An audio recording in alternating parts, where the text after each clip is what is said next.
Where do we start this? An answer doesn't matter. We're having a good time, right? He couldn't wait to get in here. You need sales balls to make sales calls. I'm tweeting that puppy. Okay.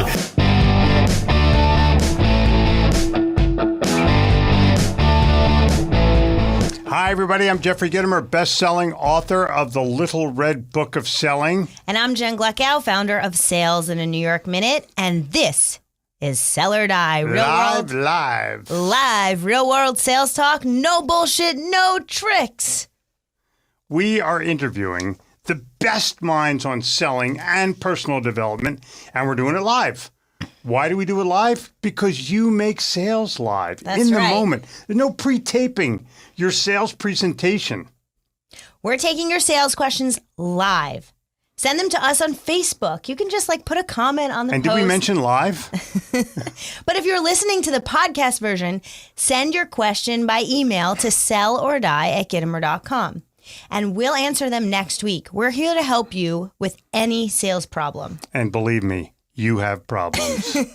Now, reading every single one of your questions is the man behind the glass, our producer, the one and only, the great Doug Branson. Hey, Doug. You can't see me, but I'm always here. Hello, Jeffrey. Hello, Jennifer. He is always here. And I'm always excited, especially this week, because we are live on Facebook. If you are out there listening to us on our podcast feed, that's great. It's a great way to listen to this show anytime on iTunes. Just search Sell or Die. Maybe you're at the gym. Maybe you're coming home from work. Listen to us anytime.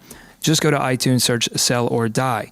But I would encourage you, if you can join us live every Wednesday at 6 o'clock p.m., do it, because you can comment and be part of the show. Okay, Jeffrey, Jennifer, what's going on in your sales world? Tell him, Jen. Well, I just Come got on, back. Jen. We're live on Facebook. All right. I just got back from New York this morning. I was doing a LinkedIn workshop in New York City yesterday, ran my networking meeting yesterday with 50 plus people. It was amazing. Cool. And now I have a busy week with more presentations. Oh, wait. Who is here? On our first, a little visitor. Hello. Our first Facebook Live visitor. For those of you who are just listening and not watching, is the great Gabrielle Gitomer, and she is... Gabrielle, how old are you? 7. 7, you have to say it louder. 7. 7 years old, and where do you go to school? Trinity Episcopal. And are you a happy girl? Yes. Oh, yeah, you're a happy girl. Okay, and do you want to say anything to the salespeople out there in the world? No. Okay, no, that would be a no. And but I wanted you to appear on the very first show so you could see this 20 years later and see what you used to look like. Is that cool? Yes. Okay, now where are you going to go now? iPad or iPhone? Phone. Okay, go. Okay, bye, Thank Gabrielle. you, Gabrielle. Thank you. Ooh, thank you for my bunny ears. She was planning that a long time. Oh, to be a kid again. Actually, you should quote the great Woody Allen there. You're only young once, but you can always be immature. So I want to make a major announcement. I finished a negotiation today with Jim Fowler, the founder and CEO of Owler. Many of you subscribe to Owler. If you don't know about it, it's the outsourced competitive intelligence platform. And get this number, that 800,000 business professionals use to outsmart their competition, gain competitive insights, and, like I do, uncover the latest industry news and alerts. I've been subscribing for 2 years. I read it every single day without fail.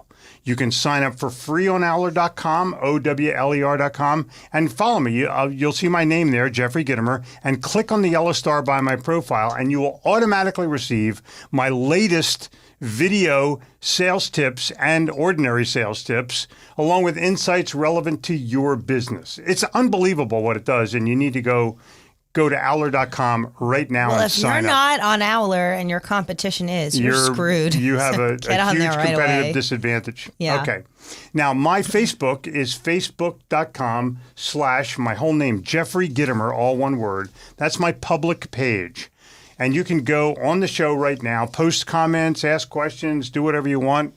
But I would recommend that you go there just to hang out and have a good time. Yeah, and mine is Facebook / Jen in any minute. It's really in a New York minute, but, just to make it simple, Jen in any minute. You did it, Jen, in any minute because people couldn't spell New York? Well, yeah. Okay. Or the state abbreviation. Okay, that's part of the deal. All right, now, We have a great show today. It's about a very important topic and a topic that's being talked about a lot right now, ethics, or as we want to say, sales ethics. Because sales ethics are in the news, literally in front of the Congress of the United States. And I don't want to mention any banks because it wouldn't be fair to Wells Fargo, but they are getting grilled by the United States Senate. And in my opinion, it's just starting. Oh, yeah. And Eric Chester, who's a workplace culture and ethics expert. Ooh, that's a tongue twister. Say that 3 times. Workplace culture and ethics expert is going to join us later to discuss what workplace ethics is, what it isn't, and what you should do if you get caught in an unethical conundrum. So let's get to it. It's time to sell or die live.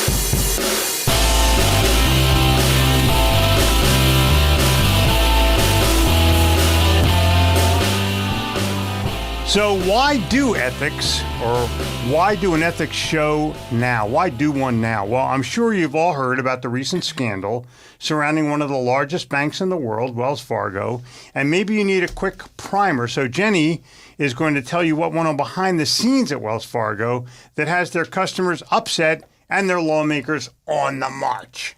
Okay, so if you don't know, you may live under a rock, but let's just do a recap. Wells Fargo sales reps opened fake accounts under real customers' names without their permission. One of them mine. One of them was Jeffrey Gitomer's. That is correct. He was a victim. As many as 2 million accounts since 2011 in order to hit unrealistically high quotas set by management. Management who knew they couldn't reach those quotas. Let's define management, including their defrocked and disgraced CEO and chairman of the board. Okay. 5,300 people were fired. The bank was fined $185 million. And John Sumpf is retiring in disgrace. Sales reps were in a high-pressure environment that incentivized them highly. It highly incentivized them to sell additional accounts to customers when they couldn't. And when they didn't hit their commission goals, they were reprimanded. They refer to it as cross-selling. Mm-hmm. Like, do you have an account that might be a certificate of deposit or a checking account, and they want to open up another investment account for you or some other kind of safety deposit box or get another credit card or whatever, something to get more fees from every customer. Right. So they opened up these fake accounts. Crazy. And then when people tried to blow the whistle on them and tried to say, oh, something's wrong here, this is not right, this is unethical. Their own employees. Yep. They were fired. Dun, dun, dun. Can you believe that? Dun, dun. That is insane. Okay, so Jeffrey, that's a lot to parse through, but one thing is clear. Salespeople acted unethically. Sales management acted unethically. And now they're paying the price. Yeah, let me just say this. Salespeople were forced to act unethically. You know, they were guided to act. They maybe were guided, but they were not forced. Do you think someone held a gun to their head and said, no, you but have somebody to open said this is your account? quota, and salespeople go fight for their quotas, and maybe they went home at night. I'm going to give you the insight before the show is over, and I want you to all stay tuned for this. I'm going to give you the insight about ethics and a test for ethics.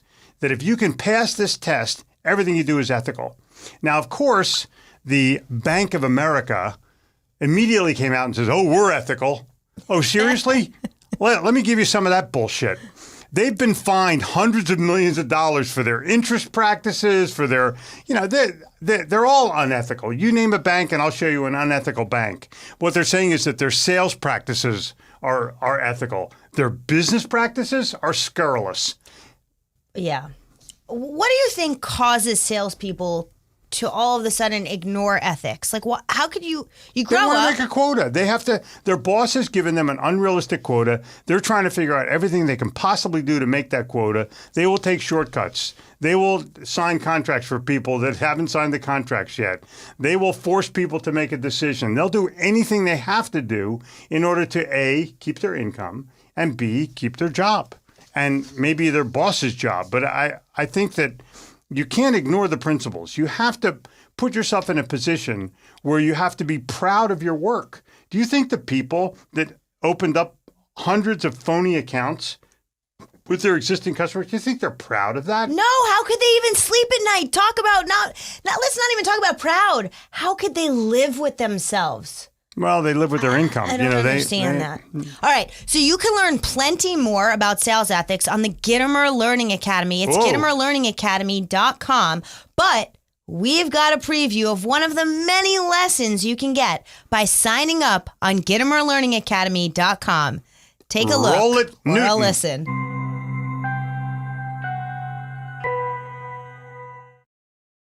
Principle 31. You become known by the actions you take. Take ethical actions. Patterson said there was a time when all successful salesmen were liars. That time has passed. He said that 100 years ago. I'm going to add to that by saying, you are more known and judged for your deeds and your actions than for your words. What is ethical? Who decides that? Use the 5.5 question acid test during the presentation. Number 1, is this the best or is this in the best long-term interest of the customer? Number 2, is this in the best long-term interest of my company? Number 3, is this in the best long-term interest of my career? Number 4, if I were the probable purchaser, would I buy?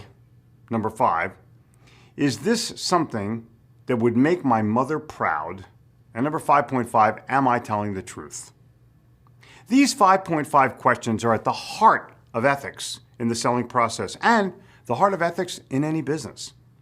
They must be asked every time a business interaction takes place and every time a sale is being proposed. Patterson knew 100 years ago the importance of ethics in business and wanted his people to portray a trusting, pleasing, and earnest image. My experience has shown me that if you have to say what you are, you probably aren't. Think about this for just a moment. I'm honest, I'm ethical, even I'm the decision maker. I'm the boss or I'm in charge usually indicates just the opposite, doesn't it? There are easy ways to measure the results of your ethics. Can you sell that same customer again? Has the customer referred you to another customer without being asked to do so? Get proof of your ethics, get better, or get out. Remember the movie Pinocchio and Jiminy Cricket on the shoulder of Pinocchio? His thought-provoking song, "Always Let Your Conscience Be Your Guide," you can probably sing the chorus right now, was a statement of shunning bad ethics. Didn't you already know what he was going to say? And don't you already know what to do? You don't need to ask yourself about ethics. You simply need to take ethical actions from what you already know. If you have any questions, call your mother.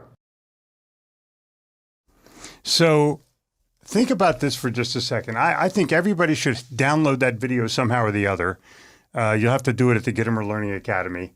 You keep that on your desktop and play that every single morning before you go out on a sales call like it's a mantra. I just like hearing you saying that's fun. Yeah, always let your conscience be your guide. Yeah, that was fun. Okay, so we have some comments that are coming in on your Facebook wall, Jeffrey. All right, Doug. Doug, what's going on? Yeah, we've got a few comments here from Keith. Keith says, Gitomer is the man. We got somebody from Italy. This is an international show, guys. Ciao from Italy. And this is from Jeffrey's Facebook page. We'll get to some comments later. If you're watching on Jen's Facebook page, we'll promise we're coming to get your comments. We do have a question here for both of you. Favorite sales books that you did not write? Cool. How to Sell Your Way to Success by Napoleon Hill, published in 1939. That's my personal favorite sales book of all time. I don't think there's anything that can even compare to it other than maybe Creative Selling by Elmer Letterman in 1949. There's a different Elmer Letterman book that I read recently that has become one of my favorites. Shoot. I'm forgetting the name. The sale begins when the customer says yes. No. Thanks. Now, Elmer Letterman was names of books and movies. He's an insurance salesperson in New York City who only sold to celebrities. That was his shtick. But he didn't start out that way. No. He started out as like door-to-door. a regular sales guy, and he worked his way up, and it's really cool. And he realized where his income would rise, and he just went after that market. But he let one person tell another person because he was so outrageous. He was so congenial. He was so friendly. He was so engaging, and he was so honest. That's the deal. Ethical. Oh, yeah, he was ethical. And we have someone asking, Lon is asking, what is that website, GitomerLearningAcademy.com. Make sure you head over there after the show. Find out more about the future of sales training. And guys, you'll agree with this. Training is central to stopping the types of ethics problems that Wells Fargo experienced. There's an assessment that you can take. There is you can become Gitomer Sales Certified.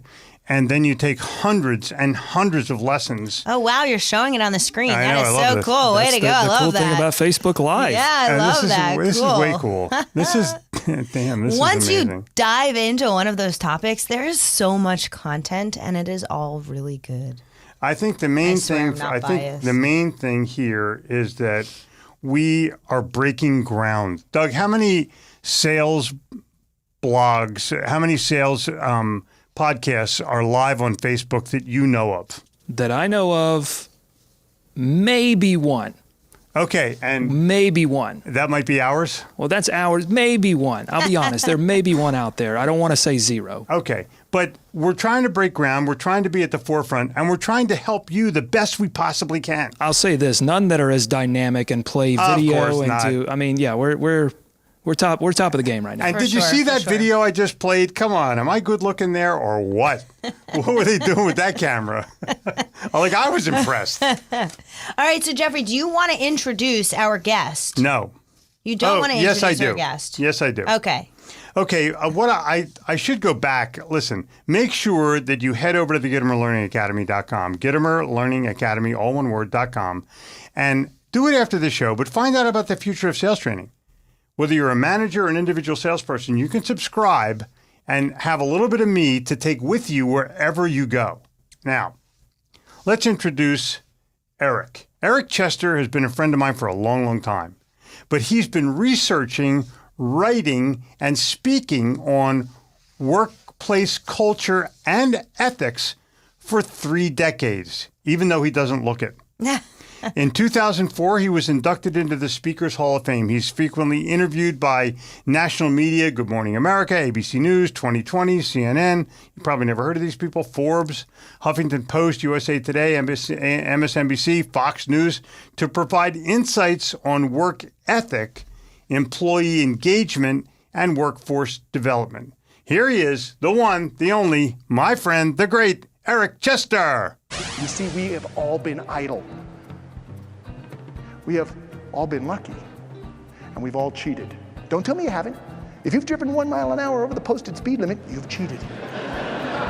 And for those of you angels near say, well, I've never done that. Have you ever torn a tag off a mattress or a pillow? Because it clearly says on there, do not remove under penalty of the law. Where we want our people to know what to do and to do it. And that's where the leadership part happens. Because that's what you and I are, my friends. And that's our call. We've been talking about workplace culture for a while, and you have been an expert at workplace culture for going on 20 years. How do you define it? Well, it's interesting. I mean, culture has many aspects. Culture is the way business is done around a certain place. I mean, you have a family culture, you have a neighborhood culture, you have a workplace culture. I mean, there's neighborhood cultures. Took my grandkids out trick-or-treating. We went to a special area where people were outside, dressed in costumes, sitting on their porches, passing out candy, and you went, this neighborhood has a culture. It's the way things are done around here. Everybody says, hey, let's do this. If you moved into that neighborhood, you would take that same aspect, regardless of what you think of Halloween. Now, you'd sit there and you'd say, I want to be a part of this because this is how things are done. It's the same thing in a business. How does business get done? There's a lot of tangibles, a lot of intangibles that create that kind of culture. It's just you step in, you go, hey, this is what's going on here. Same thing in a high school, in a church, in a synagogue, in a community, no matter where it is. The culture is just, this is how we do things around here. So what's missing from workplace culture? Well, it depends on what workplace culture you're talking about, Jennifer. I mean, there's very few, businesses have the identical culture as somebody else. I mean, we've all worked in places where you step in and you go, hey, this is great. I like this. It fits me. This is, I get it. I'm going to, step in and do things the way they're done around here. But I think in today's workplace culture, you have a lot of environments that are, focused on just one thing only, the almighty dollar, churn and burn. They do that with their employees. They do that just, how can we make a buck today? And what happens is they leave the humanity side out of it. They don't care about the long-term results.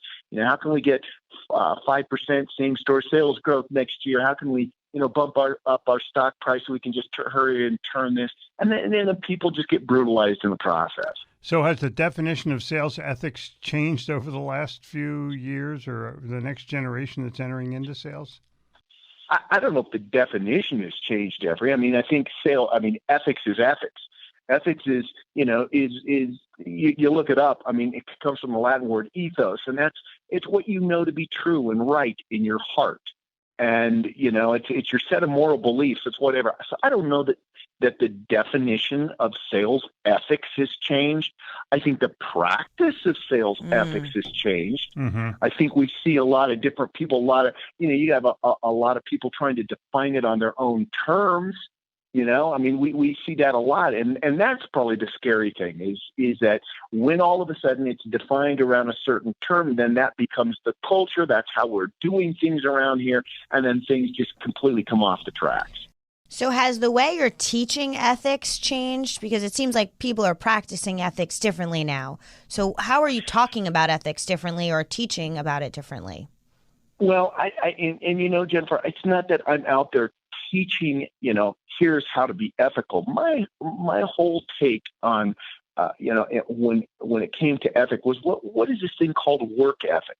Because, I work with a lot of companies and organizations that, employ a large amount of the emerging workforce. The emerging workforce, you can define them as millennials, or you can cut the definition into a number of different ways. The emerging workforce is changing. People who are employing other people know, boy, things have changed. People have changed. What they want out of work, career, et cetera, has changed. So what does that mean when it comes to work ethic? And specifically when it comes to you're looking at people who are just making their way into the workplace, you might go, well, what is their work ethic? What is it that I need to do now to in terms of helping these people get onboarded and produce the way they should produce, as what I used to be able to do.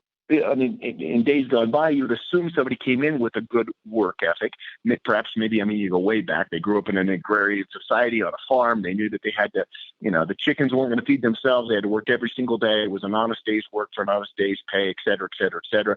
And in today's day and age, we have a lot of people coming into the workplace that have never worked before. When I'm saying that, whether it's coming out of a prestigious university, their parents have paid their way the whole time. They've spent time in a classroom. They studied. They may have all the talent in the world, but in terms of really understanding what it takes to work, they don't get it.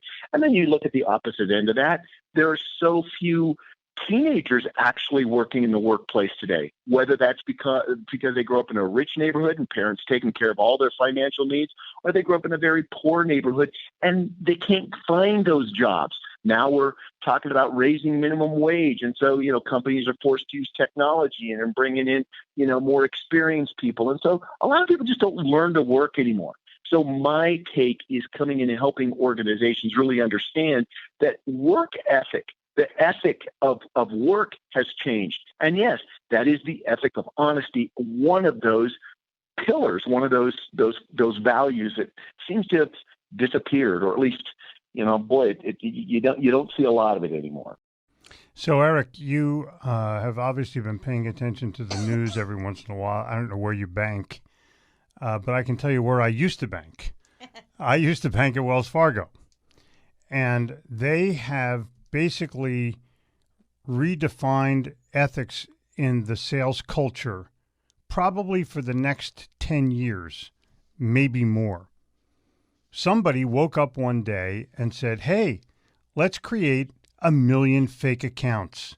And somebody else said, nah, let's make it 2 million. Do you think that vice president woman who walked away with $100 million could have called her mom and said, hey, Ma, guess what I did yesterday?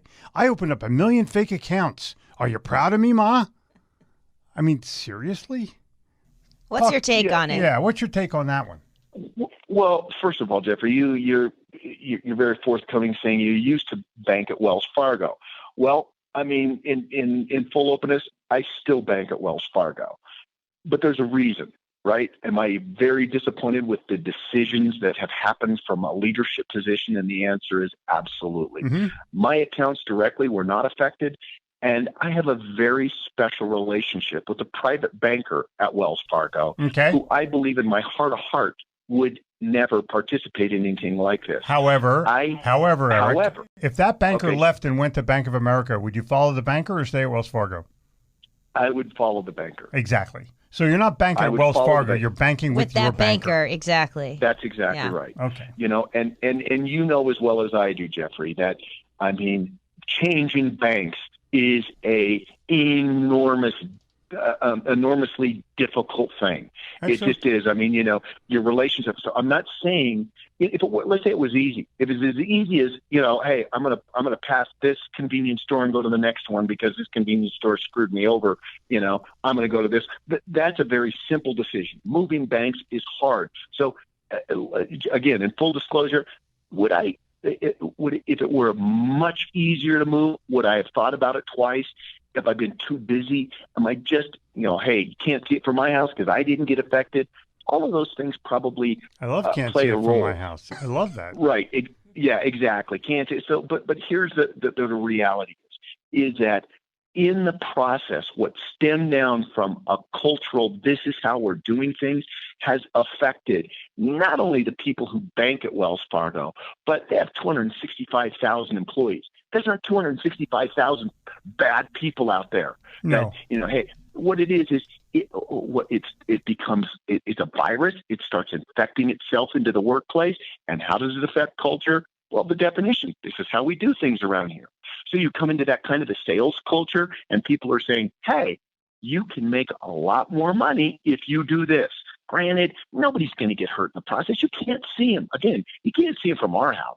I mean, if it ever comes up, we'll just turn around and say, oops, sorry, oversight here. Let us send you, you know, a Starbucks gift card and we'll be friends.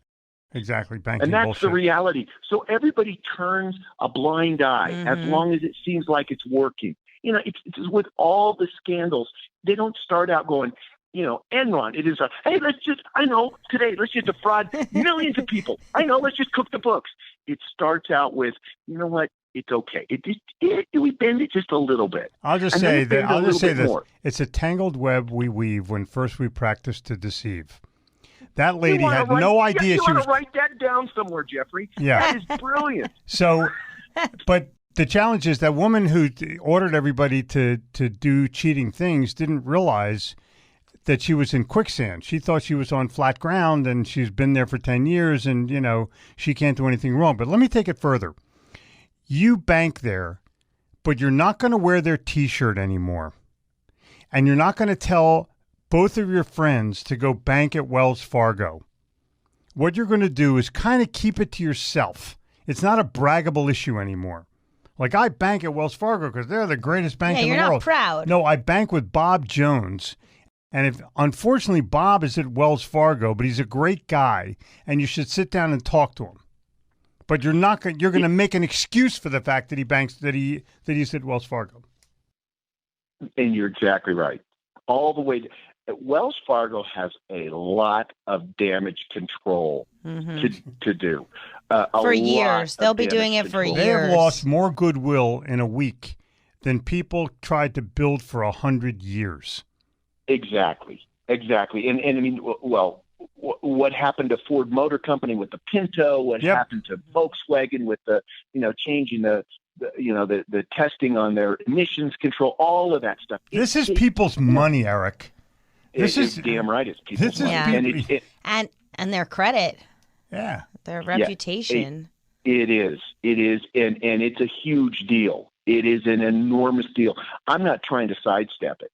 I can't, be on a phone call talking about ethics and say, you're right, I've left Wells Fargo when I haven't. It is a judgment that is still being made.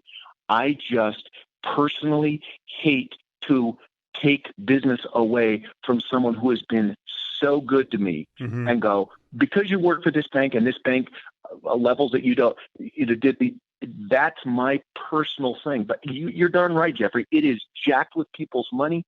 They have really ruined their brand. And in the process, not just the consumers. It's not just it's going to happen to their stock prices and what have you. The innocent bystanders, the people probably most affected, are the 260,000 really good, honest people who would never do anything like this that are now in Wells Fargo. I think a lot of them are jumping ship. A lot of them are trying to find a new home. So I'm one of the guys. They sent me a credit card, and I didn't ask for it. And they sent the bill to the wrong address. So we didn't get the bills, and we didn't make the payments because I think it was just like a regular a card of mine. You thought like a card had expired, and they sent you a new card. You didn't realize it was actually like a new card that you didn't actually apply for. And now while they wiped away the credit, they filed against me on the credit bureau. So they pretty much changed that. So I call the quote office of the president. You know what that means, right? There's a bunch of minimum wage people sitting around and bullshitting about that they represent the president of Wells Fargo, who, by the way, was fired in disgrace, although they called it resigned. Exactly. Yeah, exactly. And they won't do a thing. They think they did nothing wrong.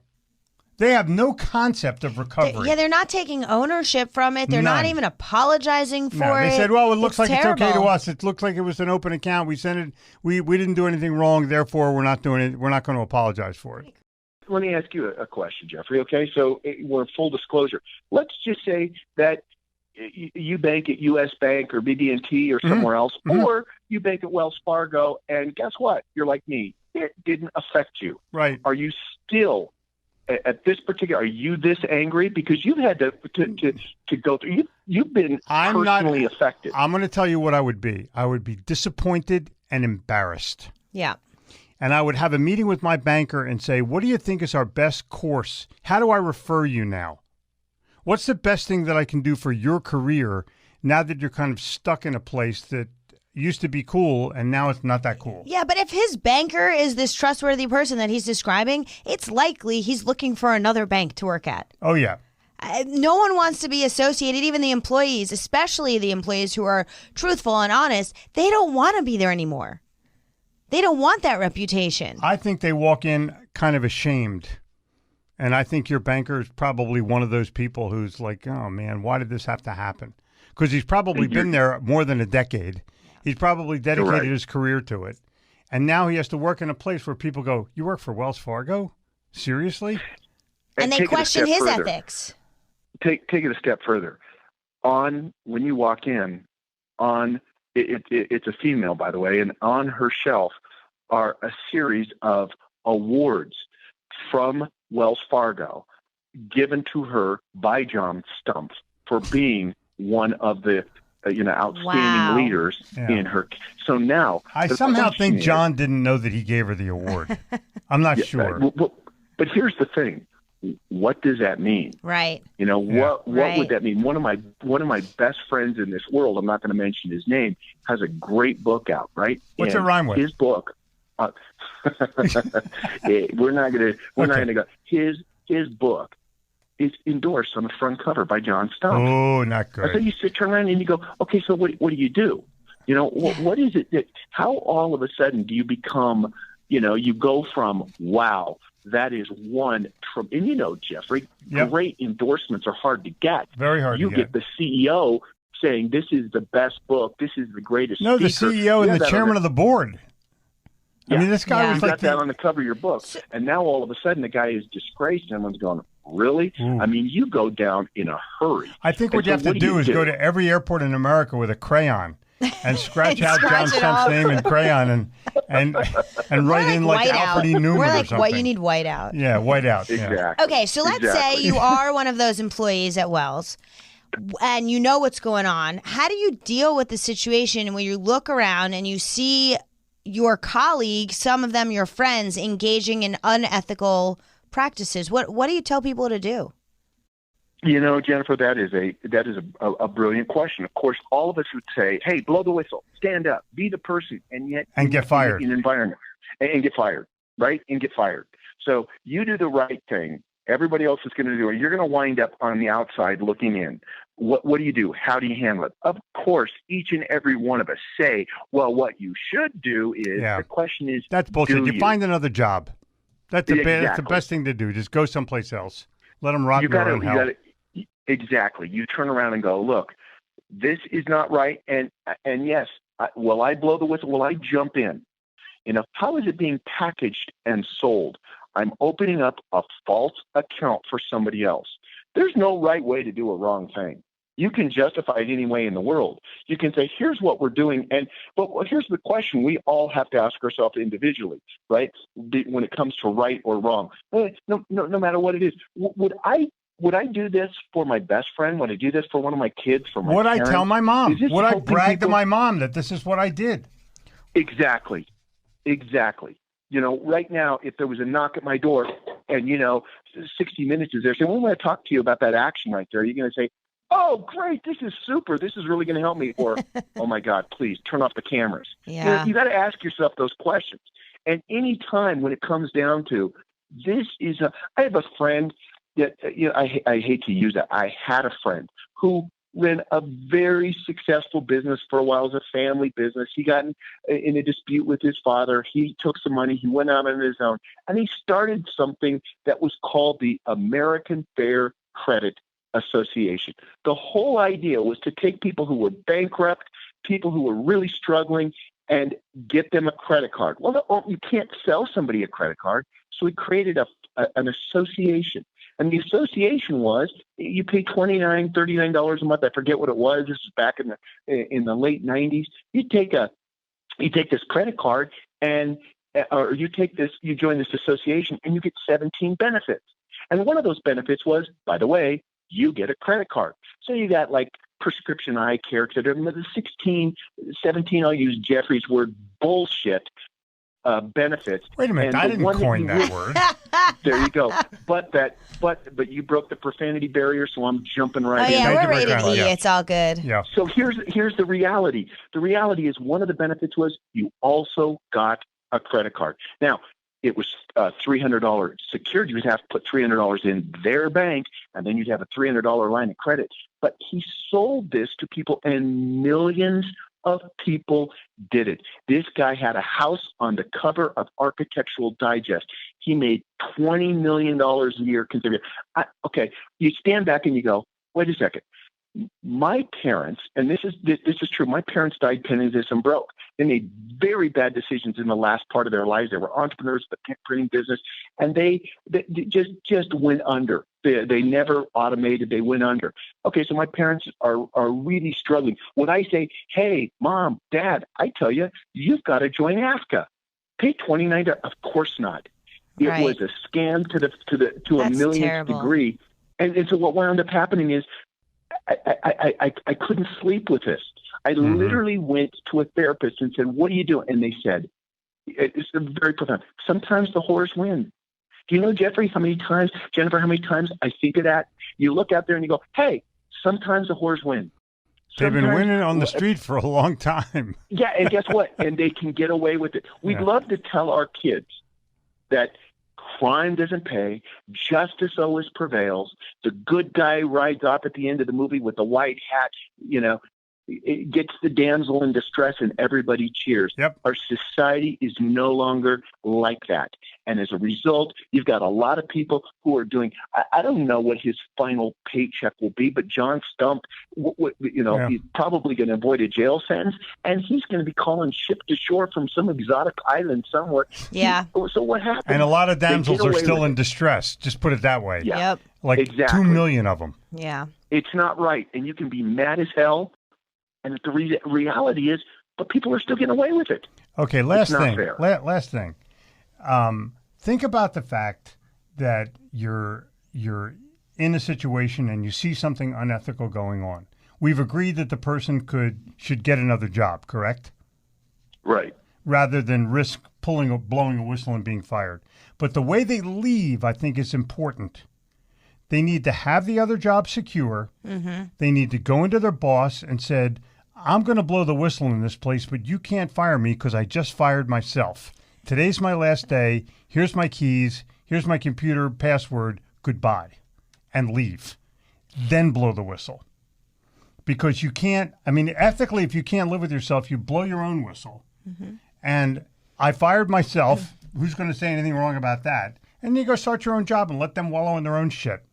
And the people that complain about the fact that they blew the whistle and got fired, I think it's their own fault. I don't think they should have blown the whistle. I think they should have just quit and left and go someplace else. I'm going to talk about that after I was in that situation and I left. And cool. That's what you do. But let's throw out one, just one reminder here, and that is we can all see right now the depth of the people that have been hurt, the hundreds of millions of dollars.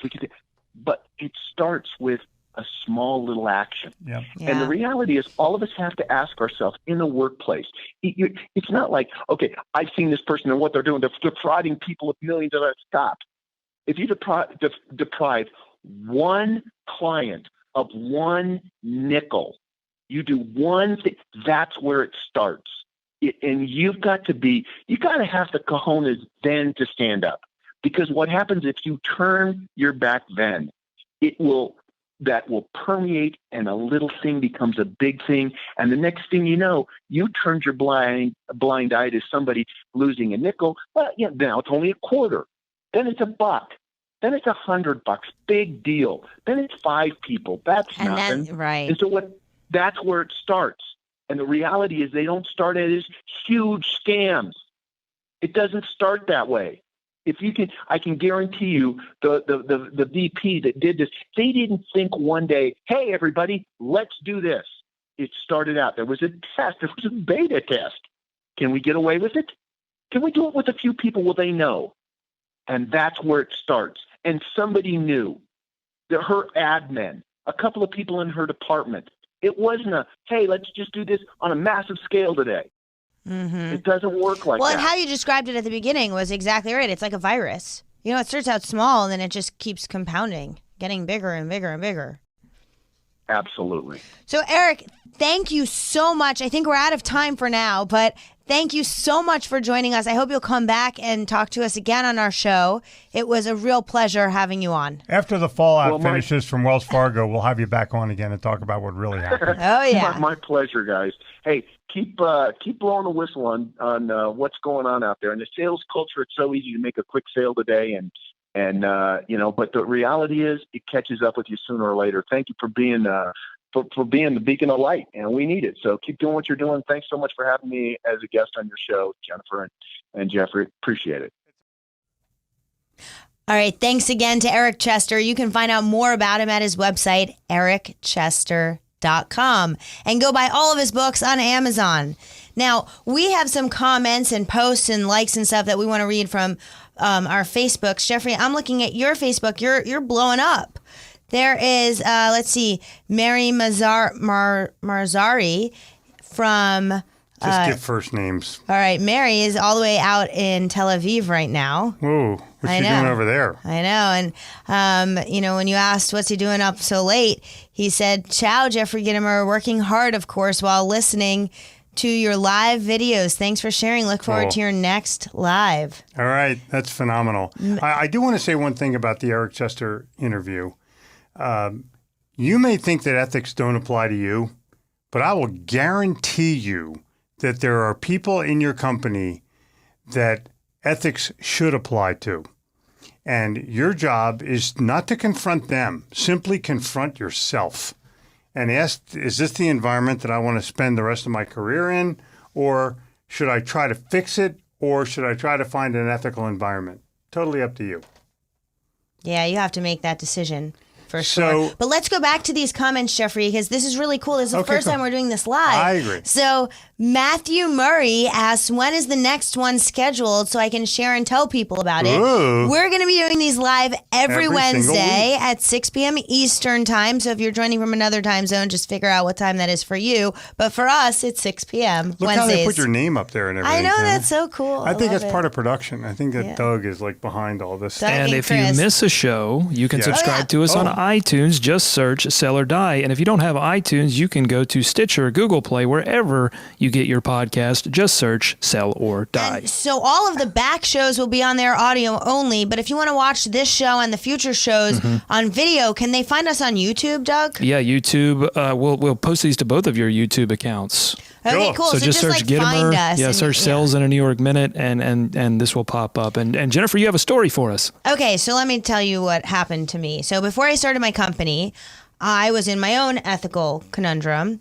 I joined a company. Conundrum, I love that. I know. It's the word of the night. So I joined a company as their COO, and I was reporting to the CEO, and he was also the business owner. And note, I do not have their name anywhere associated with me. It's not on my LinkedIn. It's nowhere. And to tell you would be unethical, so don't try to figure it out.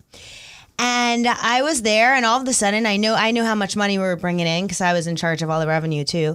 And one day he comes to me and he says, I need you to tell all of our 1099 employees that we can't pay them this week. I said, really? Why? And I'm thinking, where'd all the money go? He goes, we don't have any money. We can't pay them. Now, there were like 30 1099s. They had each worked more than 25, 30 hours a week. They were owed a significant amount of money, and that's, their paycheck for the week. And I'm supposed to tell them that there's no money? Where did it all go? And he goes, I took it. I go, what? He goes, it was profit, so I took it. So I said, this is insane. This is not profit. We differ in our version of ethics. I am ethical and you are not. And I quit. I couldn't wait. He asked me to do it again a week later and tell people 2 weeks in a row that there was no money because he had taken it as profit. Well, that's not profit. Yeah. If you own a business, Jeffrey, and you have salaried employees, and 1 week you can't make payroll, that happens. Cash flow is a real thing, right? You're the last one to get paid. Yeah. Exactly. You don't pay yourself that week. I wouldn't pay myself that week. Right. Anyway, so for me, I left. I just couldn't sleep, at night thinking that I was doing something unethical and facilitating this whole weird money scam. Wow. So, there's still time to watch this show live on Facebook. You can go to facebook.com/Jeffrey Gitomer, JEFFRUIGITOMER. Post a comment, watch the show, have a good time. And we're going to get back to the show right now, I believe. Jen, is that correct? Oh, yeah. So now it's time for something a little bit different. We've teamed up with Steiner Sports and Brandon Steiner to bring you some of his sales wisdom. Mm-hmm. And he's got plenty of it. This is the first in a series of Steiner stories about an ethical bribe. Let's take a look. For all those of you that are parents that, are dealing with younger children, well, this is the video for you. My wife one night before we went to sleep, and I always told my kids, I'm not getting up in the morning to dress you, drive you to school. Dress yourself at a certain point when they're old enough. Walk to school, take the school bus like everyone else. I'm not driving you to school and making life all easy. I walked to school and I got dressed on my own. I made my own breakfast. You can do the same. Don't start coming looking for me to start helping you get going in the morning. Although I always like to wish my kids well in the morning and give them a good hug and a kiss. But in any case, my wife one night, before she went to bed, was upset because you know how hard it is to get your daughter up and get dressed and get ready for school, let alone have her have breakfast and get her on time. I said, honey, how hard could that be? I mean, really, how hard could that be? So I went in to go see my daughter and I said, listen, Mom says it's impossible to get you ready in the morning. She says she's got to wake you up multiple times. It's almost impossible to get you down, have breakfast, and get you to school on time. I don't believe it, but I'll tell you what. I'm going to give you $5 if all I have to do is wake up in the morning, knock on the door, say, Nicole, are you up? And then if you're downstairs eating breakfast and you're ready to go to school on time, $5. Easiest $5 you ever made. Next morning I wake up, knock on the door, Nicole, you up? I actually went back the second time just to check on her. She was doing great. Before I know it, she's downstairs, ready to go to school. Perfect, just on time. Says, Dad, what time is it? I said, it's 8:15. What time did I have to be down here by? 8:20. You're down here 5 minutes early. Where's my $5? Here's your $5. That's the easiest $5 I ever made, Nicole told me. I said, easiest $5 you ever made? I bet your mom $10 that you be down there. I made $5 and gave you $5. Easiest $5 I ever made. Ethical bribes sometimes work. And sometimes you need to inspire and motivate, even if it's your own kids. That's a classic. Love that. Brandon That's Steiner is a awesome. classic. Yeah, that's beautiful. Brandon Steiner, for those of you who don't know, is the largest autograph dealer, sports memorabilia dealer in the world. And he's a great guy. And he's got a book called "It Takes Balls." He's a brilliant guy. Yeah, go to steinersports.com and buy something from them for Christmas for somebody or Hanukkah for somebody, and you will be absolutely happy that you did, but not as happy as the person that gets it. Now, here's an ethics tip. If you make a bold claim in your advertising, you better live up to it plus a little bit more. We have friends, and our friends are the makers of Death Wish coffee. Now you can see for the very first time that Death Wish coffee is actually the coffee that we drink every single day. Why? Well, it's easy because we're because it's the greatest coffee on the planet. You got to follow them on Instagram. They're unbelievably... Their Instagram's amazing. It's the funniest thing you've ever heard. But go to deathwish.coffee.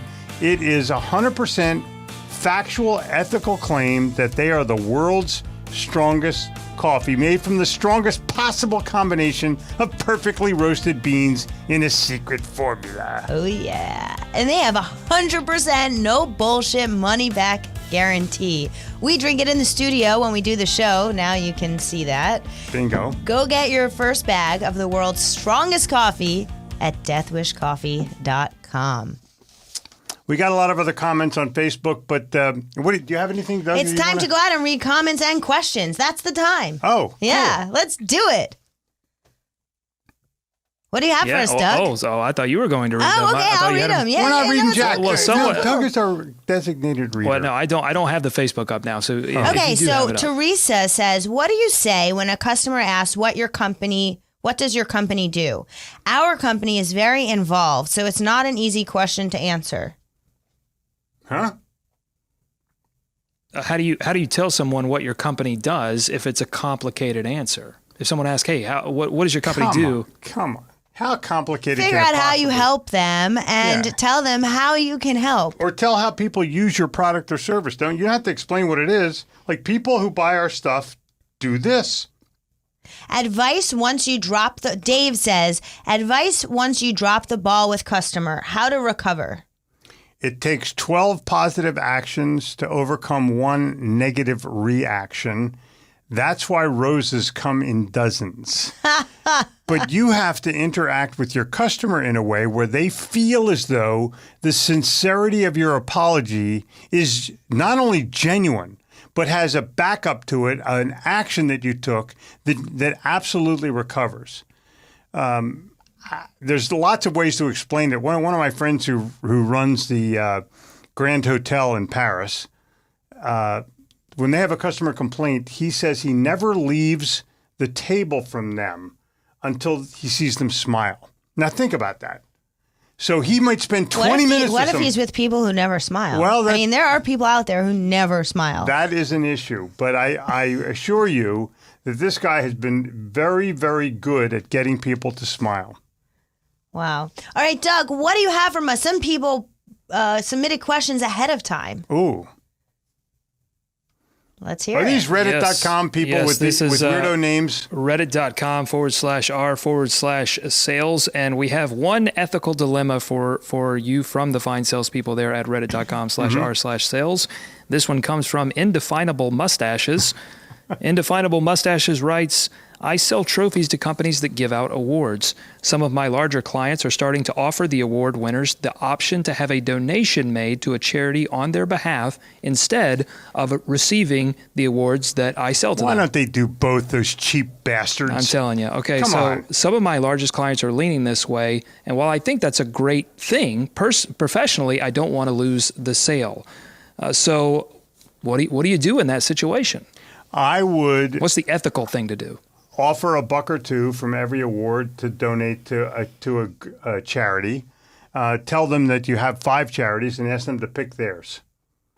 I think that there are ways around this, but I don't think that anybody should give up an award that they've worked their ass off for to donate money to a charity. It's like the airline company asking you to donate your miles. Seriously? You donate the miles, you cheap bastards. I fly like hell for my miles. Right, I want those miles. Right. Well, I think the ethical dilemma that this person is facing is that, if they talk this client out of donating money, that's a little bit of an ethical dilemma because that donation doesn't happen, but he gets the sale or he or she gets the sale. The company should match the donation with the cost of the award, period. If they're going to ask for it. Right, and if you're asking me, if you're, 100%. I'm not going to mention any names because it wouldn't be fair to American Airlines, but if you're American Airlines, you're asking me to donate miles, match me. Do something that says I'm in the game as well. Mm-hmm. I'll give you a real small example of it. I guarantee you that you have a grocery store in your city. Oh, this is so frustrating. Every time when you're they at the do cash this. register, they say, would you like to donate $1 to the Indiana Home for the Criminally Insane or something? And you go, no, thanks. Why am I giving money to you to donate to your charity? You got a charity, donate it yourself. Or match me or say, for every $1 you donate, we'll donate 10. Then I would donate. But they're just asking me, then they give the money, they get all the credit, and I get jack. Okay. I'm done with that rant. All right, so do you want to tell us the one thing about ethics, Jeffrey? Well, I said it earlier. I think that the ethical test is it the truth? Can I call my mom and brag? I want to know, can I put it on the front page of the newspaper? Would I be proud if it was on the front page of the newspaper? And if it was, it's probably ethical. If it's not, it's definitely not ethical. Well, listen, think of that guy from Wells Fargo who got his ass handed to him by Elizabeth Warren, who I'm no fan of. But the bottom line is she gave him what for in a manner. I don't think I've heard it that clear in Congress ever in my life. I mean, since Watergate have I not heard it. Yeah. Anyway, so here's one thing you have to know about ethics. If you don't know and clearly state your ethics, be it a company or an individual, you risk falling down an ethical hole, and your reputation could be damaged forever. Now, for more information about your reputation, let's send it over to Jen for another New York Minute.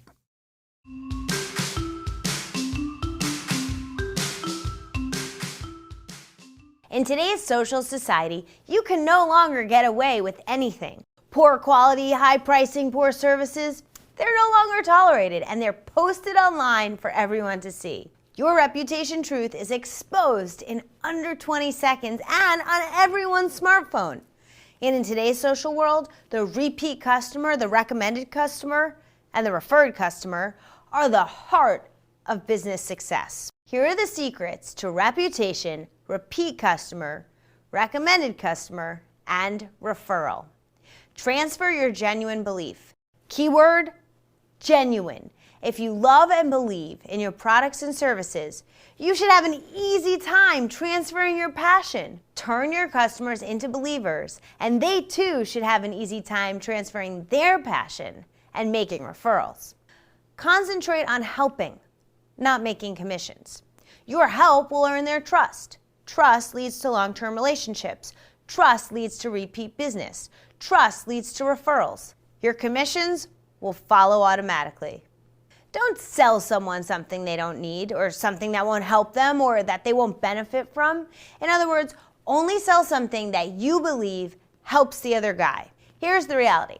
If they get home and they realize they didn't want it, they didn't need it, or they won't benefit from it, You'll be blamed in seconds, and your business reputation will be at risk. Serve and help, not sell, and you'll be on your way to repeat and referral customers in a New York minute. Okay, so if you want more videos, just go to my website, salesinanewyorkminute.com. You can read my blog. You can follow me on YouTube, Twitter, Facebook, Instagram, you name it, I'm probably there. Now, thank you for joining us for our first ever live show on Facebook. Thanks for watching. Thanks for listening.